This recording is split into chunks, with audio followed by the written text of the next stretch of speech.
Hi guys, good afternoon. My name is Arun Juyal. I am a mutual fund distributor based in Rishikesh, and through this channel I also try to make videos every day, Monday to Friday. And the idea behind starting this channel is to have a two-way communication so that we both can learn from each other. And today I brought a new topic. The topic is that the problem with top performing funds. Now, whenever I meet people, they often ask me that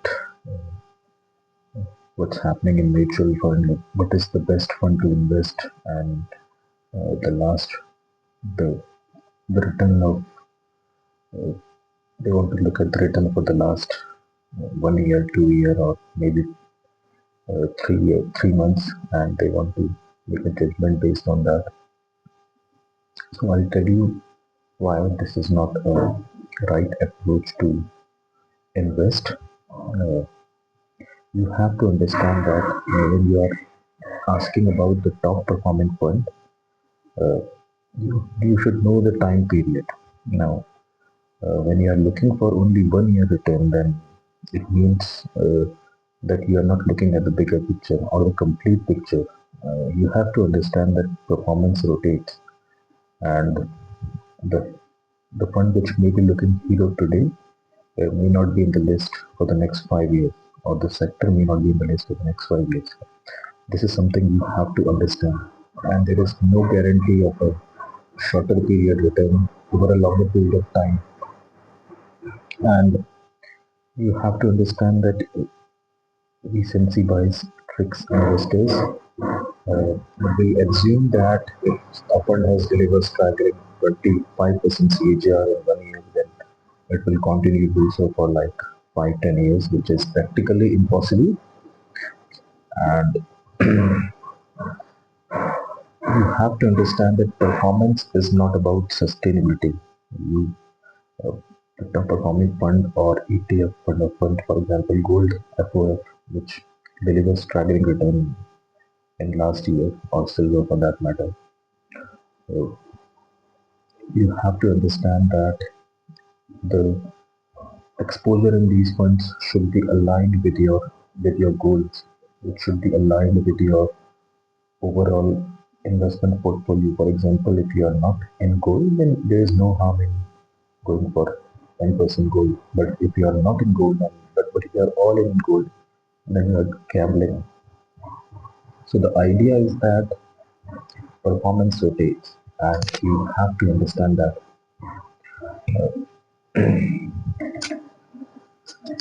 And you also need to understand that frequent switching breaks compounding.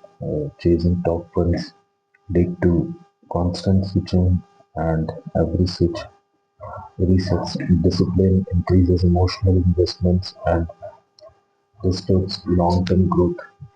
So consistency is built. Well, consistency builds wealth. Rotation often reduces it.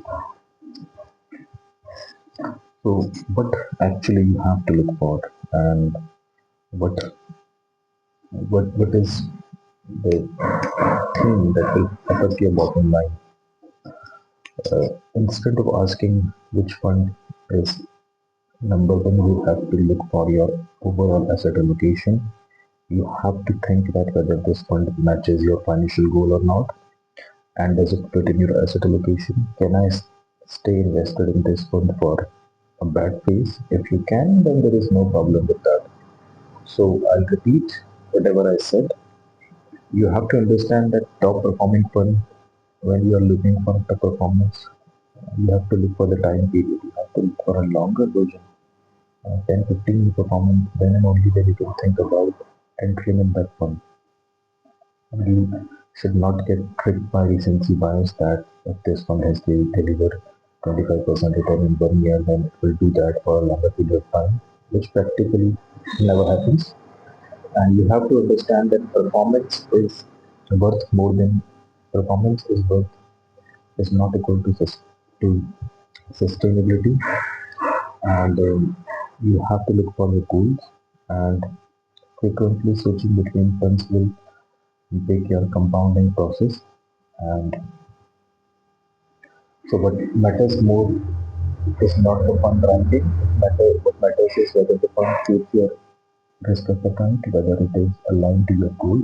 If it is suited to your goal and if it's aligned to your goal, if it's suit your risk appetite and if it's aligned to your goal, you will do wonders for yourself. If you have any queries or questions, do write to me. I'll wrap this video. Thank you very much. Have a great day. Cheers. Bye. Thank you.